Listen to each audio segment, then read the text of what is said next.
Is spanning jou normaal? Vind jy soms dat jy veronderstel is om 'n oomblik te hê waarin daar geen bekommernis is nie, want alles het reg uitgewerk, maar dat jy juis in daai oomblik as dit ware meer gespanne word? Sommige van ons oorleef om deur te probeer sterk wees. Jy's die een wat alles sien, wat alles dra, alles regmaak. Maar diep binne-in bly jou liggaam gespanne. Dit is asof jou lyf wag vir die volgende verlies, die volgende iets wat jou gaan tref, die volgende moeilike gesprek. In so 'n geval het beteken jou senuweestelsel het waarskynlik aangeleer dat spanning jou normaal is. Daarom vertrou jy nie rustige tye as normaal nie. Vrede is net iets wat weer gaan verdwyn, so jy berei jou al by voorbaat daarop voor.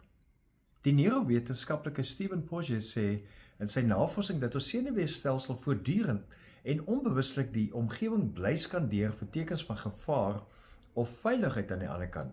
En dis 'n proses wat hy neuroception noem. Nou by mense wat baie lank onder druk of onsekerheid geleef het, raak hierdie waaksaamheid so ingeburger dat die liggaam selfs in veilige oomblikke nog vir gevaar bly voorberei. Dit verklaar hoekom rus soms ongemaklik voel en waarom ons eerder spanning as normaal aanvaar as wat ons vrede toelaat om ons te laat ontspan. Nou die Bybel bied 'n ander normaal, nie een wat gebou is op spanning nie, maar op geloof, hoop en liefde. En Paulus skryf dit so in 1 Korintiërs 13 vers 13. En nou, geloof, hoop en liefde bly, hierdie drie, en die grootste hiervan is die liefde. Elders skryf Paulus ook dat liefde verdryf vrees, maar ons gaan nie nou by daardie teks sal staan nie.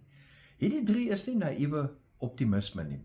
Die weerstand wat jy kies teen lewe wat altyd op die ergste wag, dis daai poging wat jy aanwend. Dis die intensie wat jy het, die weerstand wat jy bied daarteen. So geloof vertrou God met môre, hoop verwag die goeie.